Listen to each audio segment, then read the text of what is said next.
And I specifically want to talk about and think about shooting for YouTube, or what we sometimes call today shooting for small screens. And I want to be careful about the way I talk about it because it's absolutely true that these days YouTube is used just to distribute full-size content that hasn't been particularly prepared for YouTube at all.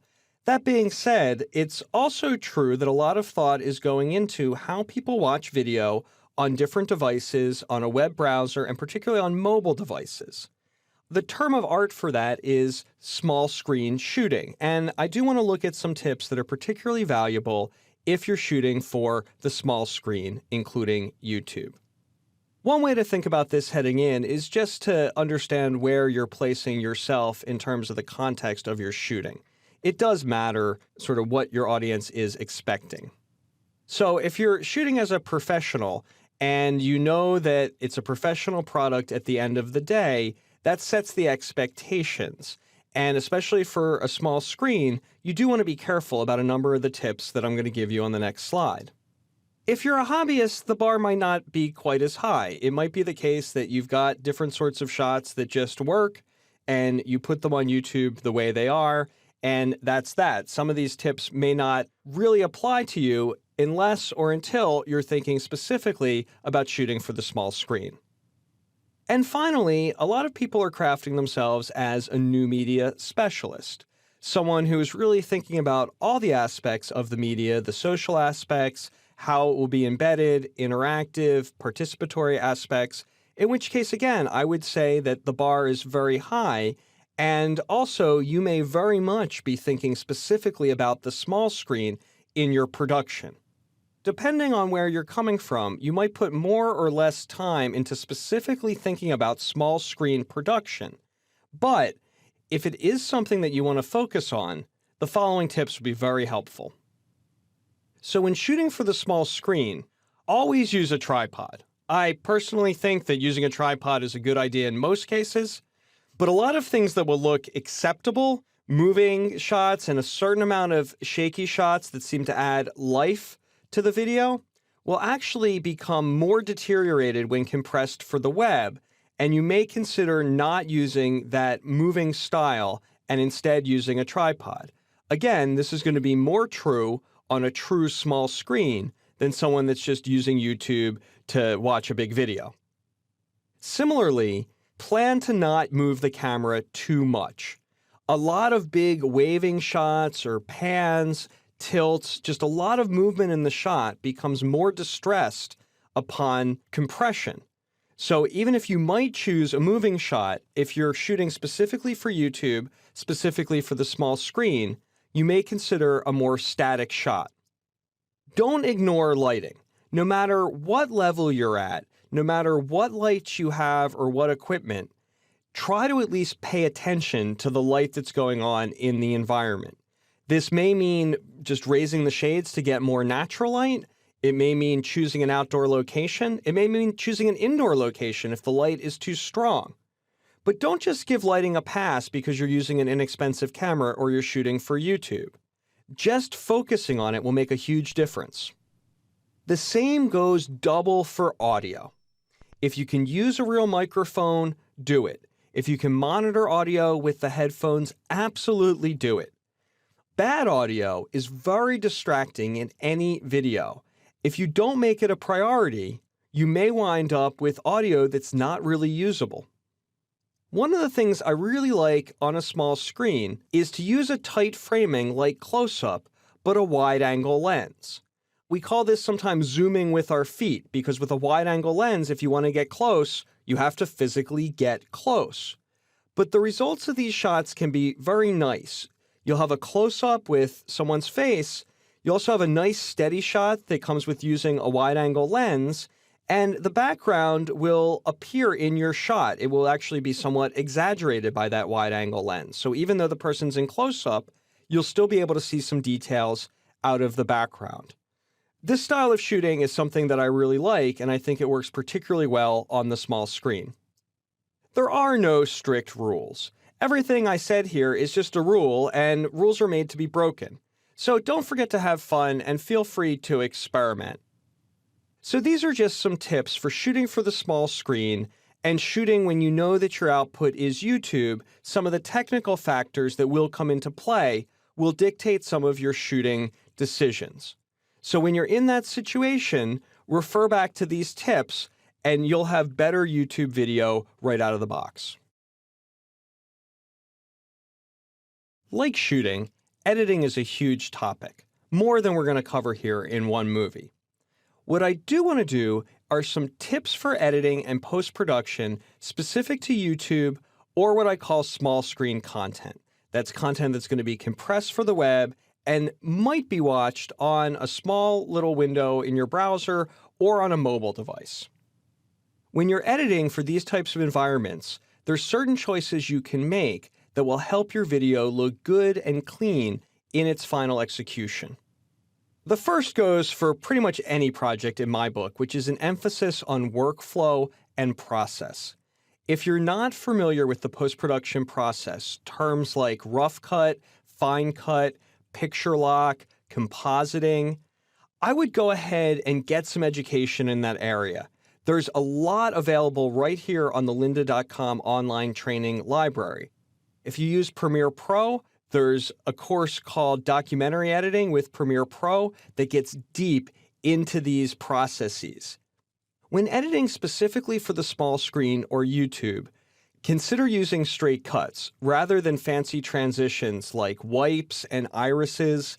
Dissolves are okay, but basically anything that you do on the screen that causes all of the pixels to move at the same time may cause a compression problem. It might not look as clean as it does when you're editing it. For that reason, if you can make do with a cut, I would say use a cut. For the most part, you want to avoid extremely fast editing or montage cutting in your YouTube video. Now, of course, it does happen that you have something like a movie trailer that has a lot of fast cutting and you just do your best to compress it and prepare it for YouTube so it looks good. But if you're cutting specifically for YouTube, avoid that kind of fast sequencing in favor of shots that are a second or longer. Those will compress better for YouTube and they'll look cleaner at the end of the day. Make sure your graphics are readable. This has to do with both their font, size, and placement on the screen. Consider that someone may be watching your video just in the small YouTube window or even smaller on their phone. Something that might be readable full-size on a television might not be readable on that small screen, so err on the side of larger and readable. At the end of the day, avoid doing something that's fancy if it doesn't support your content. People tune into YouTube not to see fancy cuts, but to see content.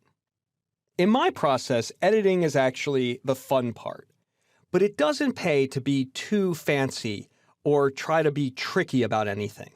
I think that's true for editing in general, that you should be straightforward and tell your story. But it's especially true on YouTube and on small screens with compressed video content, where the very same things that you do to be fancy in editing may very well fall apart in compression. So err on the side of simplicity and clarity, and you'll have great YouTube videos.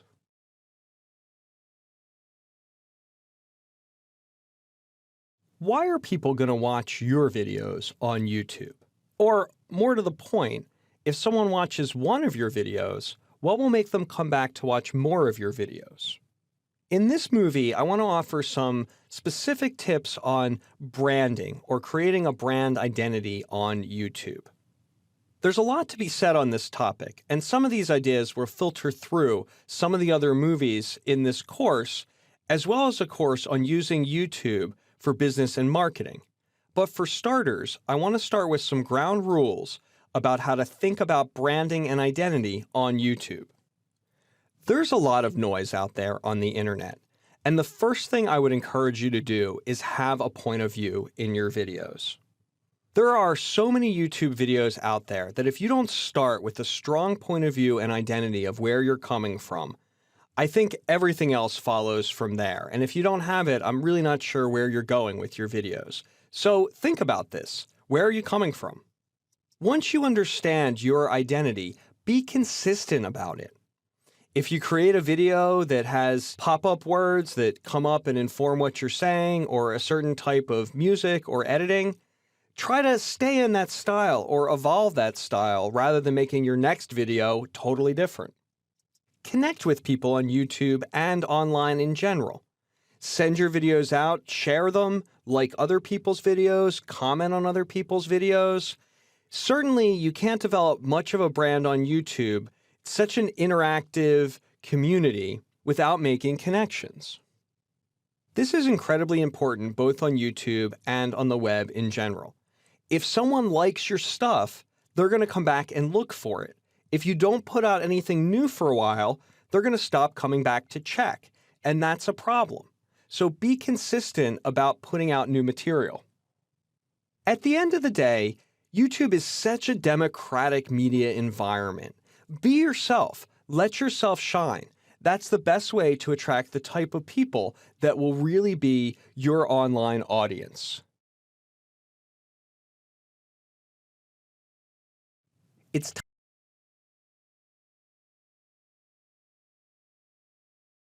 time to go behind the curtain.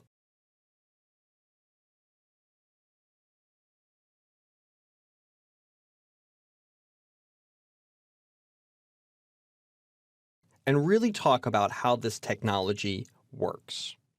YouTube is not particularly complicated for the end user, but if you know sort of the way it thinks, what's its general technical process, you're going to be more effective at posting your own videos. This diagram indicates the steps in posting a YouTube video, and there's really one important point here, which is that your video is compressed twice on YouTube. We start by making the video. Then before it can be uploaded to YouTube, we do have to do some compression on most videos.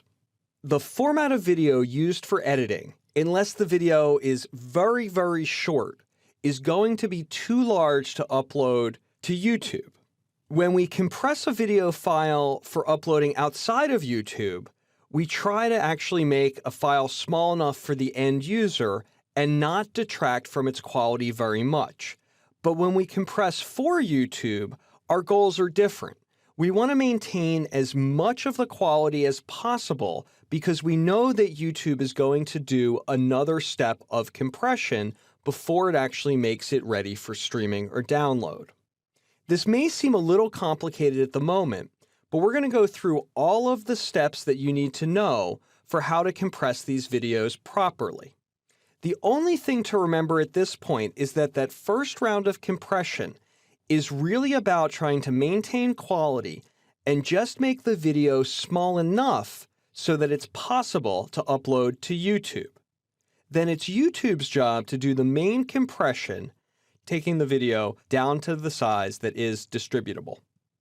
At the end of the process, represented by the PC, there's also the chance to add additional information such as metadata, annotations, and to add a certain amount of interactivity in the form of links on your YouTube video.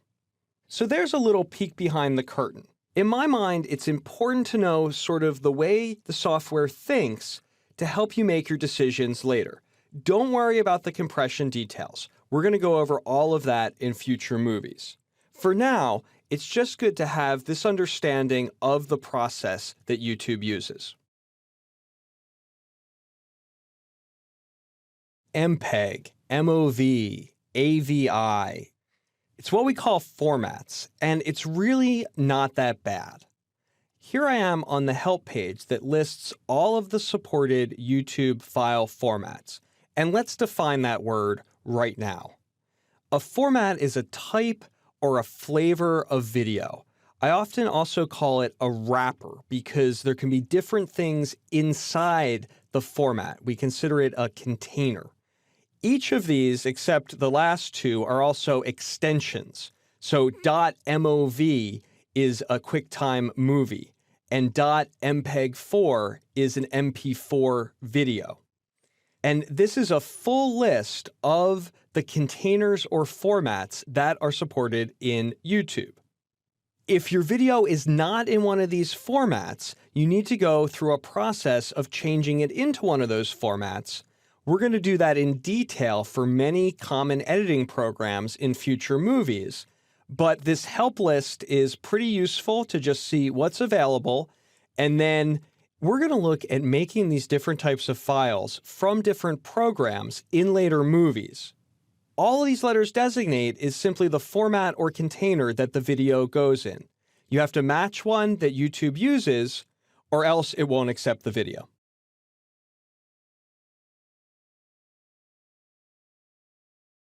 Now that we're comfortable with formats or the containers that we can put our video in, we need to go a step deeper and look at what's really inside those containers, what are generally referred to as codecs, or a mashup of code, decode, the algorithms that actually make the digital bits and bytes into the video image. There's a very useful page on YouTube that has all of the settings details, and I'm going to navigate there so you know how to find it. I'm going to start with our familiar Help menu, and then I'm going to go to Explore Help to get the full help page. The settings page is in the Using YouTube section, and it's under Upload Instructions and Settings. And then the page I want is the Advanced Encoding Settings. This is where you can see all of the details for the recommended formats and settings for YouTube. As we've seen in the Formats movie, YouTube can accept a fairly wide range of formats. The same goes with the detailed settings. The power of this page is to see the preferred settings, exactly how YouTube wants that video to be set up. From a process point of view, I recommend checking this page periodically because the recommendations do change. So if I haven't uploaded to YouTube in, say, a month or two, the first step in my process is to come to this page and just check it, see if anything has changed. So let's go over this information briefly. First, we have container, or what we've been referring to as format, and you see that the preferred extension is MP4, or an MPEG-4 file. Then we have our audio codec, which is AAC. You can see that you can use stereo or surround, and that there are preferred sample rates. Next, we go to video codec, which is a common codec called H.264 that is currently a very common algorithm for encoding video. Here we see all of the details, and these are things that if you use a sophisticated compression program, you can actually go in and tweak these settings. We'll look at that in future movies. Next, you see that YouTube recommends that you do not change the frame rate, that you maintain whatever frame rate that your video has to begin with. Next, we have bit rates. Just think of a bit rate as the width of the pipe that your video travels through. It's not about the total size of the video, but the rate at which it plays back. How much data per second. As you can see here, each resolution on YouTube has a different recommended bit rate, which are separate and if you think about it, more pixels requires more data per second. On the right-hand side. Next, we go to resolution, and you can see for each of the common sizes the exact resolution that YouTube prefers. And one of my favorites is finally, at the bottom, we deal with aspect ratio. And I think that these pictures are very useful. And the overall point is that YouTube is now widescreen. So you want to prepare your video also in widescreen, assuming that it was created that way.